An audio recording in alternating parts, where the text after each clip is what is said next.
Hello അസ്സാം വലൈക്കും. അപ്പോൾ കുട്ടികളൊക്കെ സ്കൂളിൽ പോയി കഴിഞ്ഞ് കഴിഞ്ഞാൽ പിന്നെ ഞാനിതാട്ടോ നാഷ്ട കഴിക്കാൻ പോവാണ്. ഇന്ന് പുട്ടും പഴവും ആണ് കേട്ടോ നാഷ്ട. അപ്പോൾ റിനുവിന് നാഷ്ട കൊടുത്തിട്ടുണ്ട്. അവൻ കൊച്ചു ടി വി കണ്ടിട്ട് അവൻ കഴിച്ചുകൊണ്ടിരിക്കുകയാണ് കേട്ടോ. പിന്നെ കഴിക്കൽ കഴിഞ്ഞാൽ പിന്നെ അങ്ങനെ എല്ലാവരും ഇതാ പോയിട്ടോ. ഒരാൾ കോളേജിൽ പോയി, ഒരാൾ സ്കൂളിൽ പോയി. അപ്പോൾ അവരുടെ തിരക്ക് കഴിഞ്ഞു.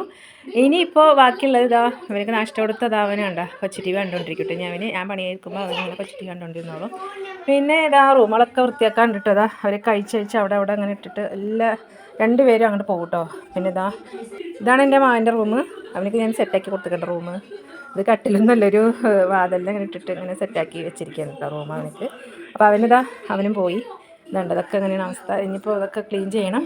ഇതിപ്പോൾ ഇന്നലെ രാത്രി പഠിച്ച ബുക്കുകളൊക്കെ എത്ര പറഞ്ഞാലും കേൾക്കൂല കേട്ടോ മക്കൾ. എത്ര പഠിച്ചു കഴിഞ്ഞാൽ ബുക്കുകളൊക്കെ ഒന്ന് എടുത്തേക്കാൻ പറഞ്ഞാൽ ഒന്നും കേൾക്കില്ല. അങ്ങനെ ഇട്ടിട്ടൊറ്റ പോക്കാണ്. പിന്നെ ഇന്നലെ ഞാൻ തുണികൾ തിരുമ്പിയത് മടക്കി വെച്ചിട്ടുണ്ട് കേട്ടോ. ഞങ്ങൾക്ക് എടുത്ത് വെക്കണം. പിന്നെ അടുക്കളുടെ അവസ്ഥ എങ്ങനെയുണ്ട്, രാവിലെ ഒരു തിരക്കല്ലേ. അപ്പോൾ ഇങ്ങനെയാണ് അടുപ്പ്. ഞാൻ ചോറ് തിളപ്പിച്ചിട്ട് അതിൽ ഇറക്കി വെച്ചിട്ടുണ്ട്. അപ്പോൾ ഇനി രാവിലത്തെ ടിഫനൊക്കെ കഴിക്കലൊക്കെ കഴിഞ്ഞു കേട്ടോ. അപ്പോൾ രാവിലെ പുട്ടും പഴമൊക്കെ അല്ലായിരുന്നു. പിന്നെ ഇന്നലെ വെച്ച കറിയുണ്ട്. അപ്പോൾ ഇനി പപ്പടം വറുക്കണം, മുട്ടയുണ്ട് കേട്ടോ. അപ്പോൾ ഞാൻ അവർക്ക് വേണമെങ്കിൽ മുട്ട വറുത്ത് കഴിക്കട്ടെ. ഒരാൾ ഉച്ചയ്ക്ക് വരെ, ഒരാൾ വൈകുന്നേരം വരെ. എക്സാമൊക്കെയാണ് ഇപ്പോൾ. അപ്പോൾ അങ്ങനെ പാത്രങ്ങളൊക്കെ കഴുകാനുണ്ട്. ഇനി കുറച്ച് അരി വെള്ളത്തിലിടണം.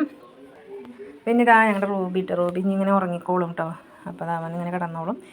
പിന്നെ എനിക്ക് ക്ലീനിങ് പരിപാടി ഉണ്ട്. ഇങ്ങനെ തന്നെയുണ്ട് എപ്പോഴും രാവിലെ ഉണ്ടാവാറ്. രാവിലെ ഒരു തിരക്കുണ്ട് സ്കൂളിലെ സമയത്ത്. അപ്പോൾ ആ തിരക്ക് അങ്ങോട്ട് കഴിഞ്ഞ് കഴിഞ്ഞാൽ അവരൊക്കെ പോയി കഴിഞ്ഞ് ഞാൻ നാഷ്ട കഴിച്ചിട്ട് വീടൊക്കെ ഒന്ന് ക്ലീൻ ചെയ്ത് പണികളൊക്കെ കഴിഞ്ഞ് ഇങ്ങനെ ഇരിക്കുമ്പോൾ വൈകുന്നേരത്തെ അവർ വരുമ്പോഴത്തെ എന്തെങ്കിലുമൊക്കെ ഉണ്ടാക്കി വെക്കണം. ഇങ്ങനെ തന്നെ കേട്ടോ ലൈഫ് ഇങ്ങനെ പോണു. അപ്പോൾ ഇന്നത്തെ വീഡിയോ ഇത്രയുള്ളൂ. എൻ്റെ വീഡിയോ ഇഷ്ടമായിരുന്നു സബ്സ്ക്രൈബ് ചെയ്തൊന്ന് സപ്പോർട്ട് ചെയ്യട്ടോ. അടുത്ത വീഡിയോ കാണാം. ബൈ.